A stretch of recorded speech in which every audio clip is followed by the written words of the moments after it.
All right, we've been talking about our gases as ideal gases, but they don't always behave as ideal gases. So we're going to say that most gases act approximately ideally, if not exactly ideally, under quote unquote normal conditions.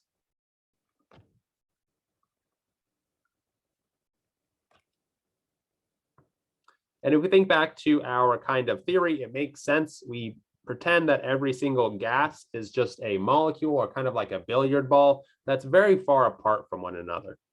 So gas molecules are far apart.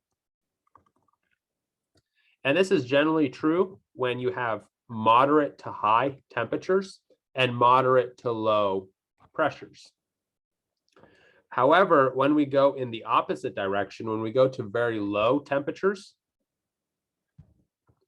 or to very high pressures, our molecules get closer and closer to one another. So I'm drawing them bigger, not because the molecules have gotten bigger, but because the space has gotten smaller.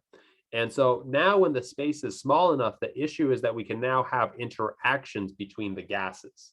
So the gas molecules interact.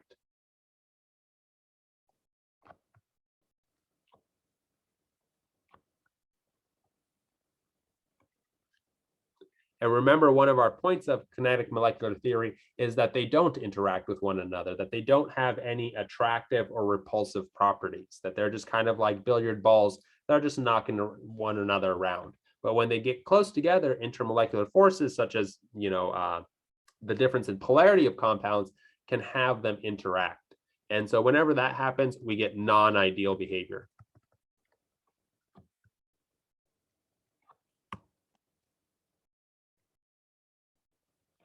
We won't investigate this, but our takeaway here is that our ideal gas law, PV equals nRT, does not apply.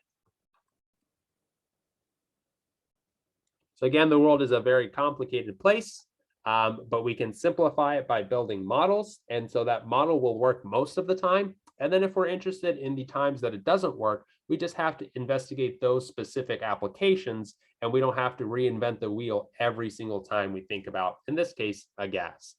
So overall, gases chapter, not too complex from the idea standpoint, but really getting heavy into that plug and chug type of problem set. And really the hardest part of the plug and chug type of problem is going from the word problem to that equation and being able to plug in those variables. And that's something that only comes with practice. So please practice. And of course, if you need help, come stop by my office hours or see a good tutor.